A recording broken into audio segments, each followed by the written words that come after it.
KS Prasad గారు, ముఖ్యంగా భీమవరం మాజీ ఎమ్మెల్యే గంధి శ్రీనివాస్ గారు పవన్ కళ్యాణ్ గారు అపాయింట్మెంట్ ఇస్తే 13 మందిని తీసుకొస్తా అన్నట్టు కూడా వార్తలు వస్తున్నాయి. అదేవిధంగా రాయలసీమలో రెడ్డి సమాజ వర్గానికి సంబంధించిన వ్యక్తులు కొత్త పార్టీ అన్నట్టు కూడా ఈ రెండు విషయాలు సోషల్ మీడియాలో విపరీతంగా తిరుగుతూ ఉన్నాయి. కాబట్టి ఏం చెప్తారు సార్? చెప్పడానికి ఇప్పుడు గంధి శ్రీనివాస్ అనే వ్యక్తి గతంలో పవన్ కళ్యాణ్ని ఓడించినోడు. ఏ మొహం పెట్టుకు ఇప్పుడు ఏదో మనకు వెనకాల చెప్తూ ఉంటారు చూడండి, ఇంటికి వచ్చి పెళ్లి కార్డు ఇస్తానట, చస్ నీ పెళ్ళికి నేను వస్తానని గసిరట, వెనక నుంచి పెంకెట్టుకుని వచ్చి పెడతా ఉన్నా, కొంచెం కూర ఉంటే ఇస్తావా, మా ఆయనకి భోజనం పెడతాను అంతట. అలా ఉంది ఎవరు నీకు దిక్కులే, ఈసారి ఓడిపోయావు, పార్టీకి దూరంగా ఉన్నావు, ఇన్ఛార్జిని కొత్త అని పెట్టారు, అక్కడ పని చేస్తున్నాడు అతను, నీకేమో ఉల్లంగట్లే, మళ్ళీ 13 మందిని తీసుకెళ్ళి యాడ్ జాయిన్ చేస్తావు. వాళ్ళకే దిక్కు తీరువ తెన్ను లేకుండా ఉంది ఆ పార్టీ. జనసేన పార్టీ ఏమైనా కన్స్ట్రక్టివ్ వేలో స్ట్రక్చరల్గా బూత్ కమిటీలతో సైతం ఉండి మీ ప్రజెన్స్ లేకపోతే అక్కడ ఏమైనా తెరబడిపోద్దనా? భీమవరం మళ్ళీ రేపు పొద్దున అక్కడ మా వర్మ గారు కనుక పేటాపురంలో గట్టిగా నిలబడ్డాడంటే భీమవరం నేనెత్తికి వస్తాడు. అట్లా రాజకీయ క్షేత్రంలో పోరాటం చేయడానికి కూడా ఆరాట పడవలసిన దౌర్భాగ్య స్థితి వస్తుంది పవన్ కళ్యాణ్ కథలు తిరిగామంటే. ఎందుకంటే నియోజకవర్గం అతనికి లేదు, గతంలో ఓడిపోయిన దగ్గర నేను ఇప్పుడు గెలిచి చూపిస్తానని చెప్పి నీ నోట్లోనే మట్టుకొట్టి అక్కడ నిలబడ్డాడు అనుకో, నువ్వు జాయిన్ అయిన పాపానికి నీ పరిస్థితి మిస్టర్ శ్రీనివాస్ గ్రంథి. నీ కూడా దిక్కులే నువ్వు 13 మందిని తీసుకెళ్ళి సామర్థ్యమా? ఎవరున్నారు అసలు అంతా? పవన్ అపాయింట్మెంట్ ఇస్తే కలుస్తా అన్నట్టు మాట్లాడుతున్నారు.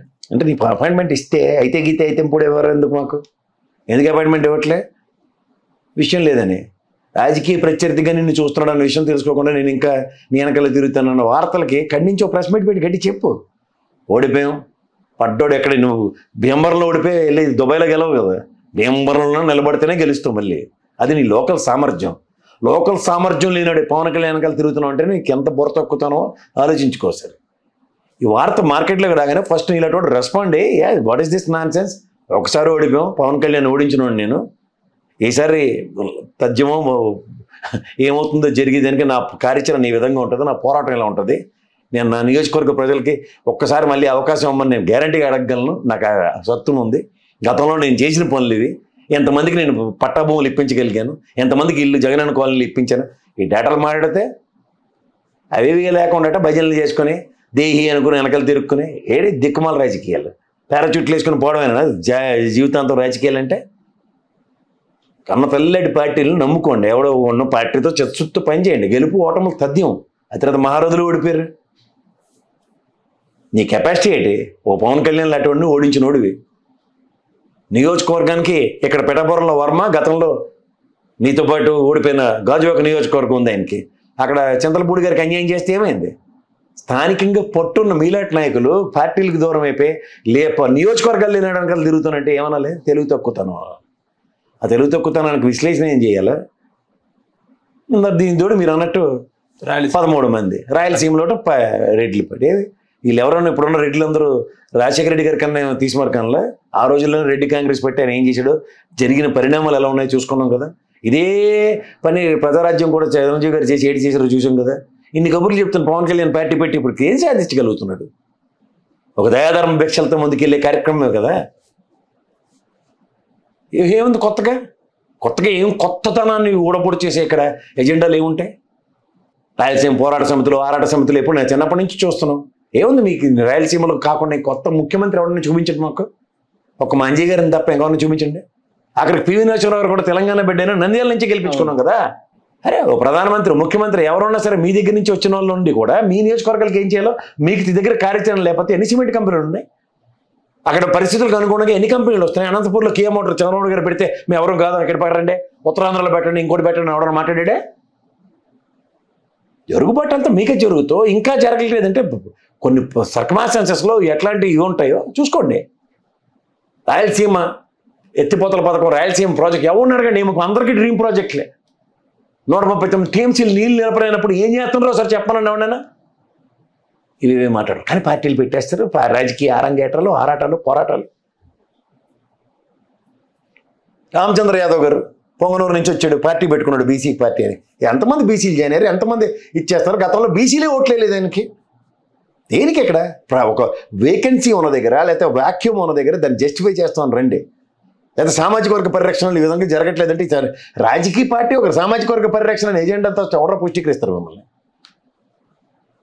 అలా తోక లేకుండా ఏది పడితే అది.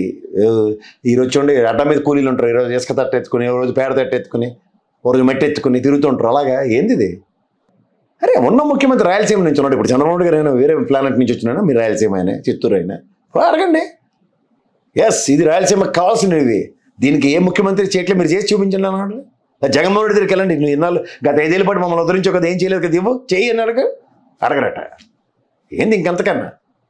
గత ప్రభుత్వంలో 2200 మంది ప్రజలకు సచివాలయం పెట్టినప్పుడు రాయలసీమలో ఎక్కడ పెట్టలేదా? ప్రతి దగ్గర ఒక prospective growth in every 5 years 10 years of respective government చూపిస్తూనే ఉన్నాయి కదా. ప్రాస్పర్ అవుతున్నారా లేదా అన్నది మీరు చూడండి.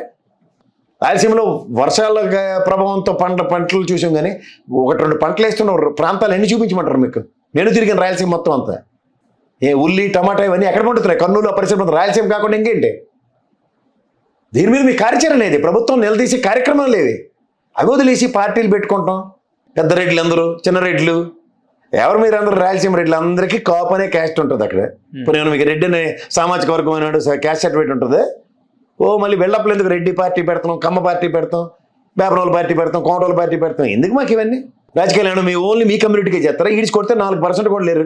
మీరు లేరు, కమ్మోళ్ళు లేరు. కానీ మీరే కదా రాజ్యాలు వెళ్తున్నారు. మీరు వేరేవాడు ఉన్నాడా? ఒక మంజీ గారు తప్ప, లేదా బిపి నరసింహరావు గారు తప్ప చెప్పనండి సార్. వీటికి సమాధానం చెప్పరు. కేవలం అధికారమే పరం, అదే అధికారం మా దగ్గర ఉండాలి, ఇవే మాటలు. వద్దు సార్, చాలు చూసామని. నేను గ్రంథి సీన్ అయినా సరే, రెడ్డి గారి పార్టీ కొద్దైనా సరే చాలు సార్. రాష్ట్రానికి మమ్మల్ని ఉద్ధరించింది చాలు. అందరూ చేసిందంతా అందరికీ తెలుసు. ఎంతమంది క్యాబినెట్లో రెడ్డి మంత్రులు ఉన్నారో గత ప్రభుత్వంలో చూసాం, రాజశేఖర గారి గవర్నమెంట్లో చూసాం, చంద్రబాబు గారి గవర్నమెంట్లో చూసాం, అంతకన్నా ముందున్న గవర్నమెంట్లో చూసాం, కోట్ల భాస్కర్ రెడ్డి గారు నీతి నిజాయితీ గవర్నమెంట్ కూడా చూసాం. ఏమిటి సాధించాం? సస్టైన్ అవుతుందా ఏపీలో? ఎక్కడ అవుతాయండి? వ్యాక్యూమ్ ఉంటే కదా. ఏముంది, లీడర్లు ఎవడన్నా కొత్త సామాజిక వర్గం పరంగా నేను యోధుడిని నా నియోజకవర్గంలో ఈ సామాజిక వర్గ పరిరక్షణకు ఇప్పుడున్న పరిస్థితుల్లో ముద్రగడ గారు, లేకపోతే హరిరామ్ జోగి గారు, రమేష్ గారు, రాము గారు ఇలాంటి వాళ్ళని నేను చూశాను. ఆ సామాజిక వర్గంలో వాళ్ళకే టికెట్లు ఇవ్వక వాళ్ళు చెప్పిన మాటే సామాజిక వర్గాలు విన్న పరిస్థితి అక్కడ చూసాం. ఇక్కడ ఉన్న వాళ్ళు ఏముంది, ఈ రెడ్లు ఇటుపోయి మా అయితే రెడ్డి పార్టీలు బెటర్ కొట్టి అటు నిలబడి కొత్త వాళ్ళు ఎవడో వస్తున్నట్టు రాజకీయ అరంగేట్రంలో. టికెట్లు రాని వాళ్ళు, సీట్లు రాని వాళ్ళు, ఆ పార్టీ మీద విభేదించే వాళ్ళు ఎవడొచ్చి నిలబడిపోతే ఎవడకొత్తరింపు వాళ్ళు. అవే మోకాలు కదా. ఇప్పటిదాకా నువ్వు ఏం చేసామని ప్రశ్నకి సమానం చెప్పి రమ్మనండి ఇటు పక్క. రాయలసీమ ఉద్యమంలో కూడా క్రియాశీలక పాత్ర పోషించారు రాయలసీమ రెడ్డి అన్నట్టు కూడా మాట్లాడారు. అవునండి, ఎవరి ప్రాంతం కాదు. ఇప్పుడు తెలంగాణ వాళ్ళందరూ తెలంగాణ ఉద్యమంలో పార్టిసిపేట్ చేశారంటే అది ఏదైనా ప్రాంత పరిరక్షణ కోసం వాళ్ళు చేసుకున్న పని. అది ప్రాంతీయ పార్టీలు, ప్రాంతీయ ఇవి వాళ్ళ కార్యాచరణ అదే. నేనంటుందేనే వాళ్ళు రెడ్డి సామాజిక వర్గ పరంగా పార్టీ పెట్టుకున్న ప్రాంతానికి ఏం చేయాలో ఇవాళ ఉన్న ప్రభుత్వం మీద ప్రెజర్ పెట్టండి. అది మానేసి మేము పార్టీ పెడతాం, మేము వచ్చిన తర్వాత ఇచ్చేస్తాం అంటే కూర్చోవాలి ఇక్కడ. నేను లేస్తే మనిషిని కాదు, మంగళవారం మాటలు ఇవన్నీ మాకెందుకు, అందుకనే ఏం లేదు. హలో, తెలుగు రాజ్యం ఛానల్ చూస్తున్నారా? సామాజిక, రాజకీయ, జీవన చిత్రణే తెలుగు రాజ్యం. అతిశయోక్తులు, అసత్యాలు ఉండవు. రాజకీయ కోణం కాదు, ప్రజా కోణమే కొలబద్ద. తెలుగు రాజ్యం వీక్షణ మీ ఉత్తమ అభిరుచికి నిదర్శనం.